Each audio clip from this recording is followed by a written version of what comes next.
লাভবান হতে বাড়িতে বসে জাল টাকা তৈরি করছিল পীরগাছার রহমতচর দক্ষিণকানী গ্রামের মানিক মিয়া।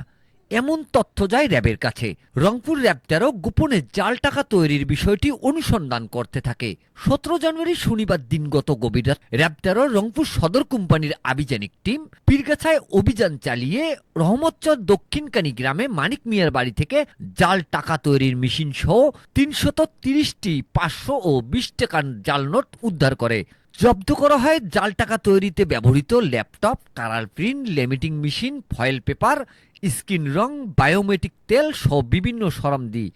এ সময় গ্রেপ্তার করা হয় জাল টাকা তৈরির মানিক মিয়াকে। পরে তাকে পীরগাছা থানা পুলিশের কাছে হস্তান্তর করে র্যাব।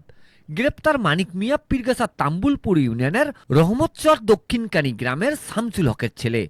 ১৮ জানুয়ারি রবিবার র্যাব ১৩ রংপুরের অতিরিক্ত পুলিশ সুপার সিনিয়র সহকারী পরিচালক মিডিয়া বিপ্লব কুমার গোস্বামী এক প্রেস বিজ্ঞপ্তিতে এ তথ্য জানিয়েছেন। জাল টাকা তৈরি রোধে র্যাবের এমন অভিযানকে সাধুবাদ জানিয়েছেন সচেতন মহল। Mizanur Rahman, DRS news.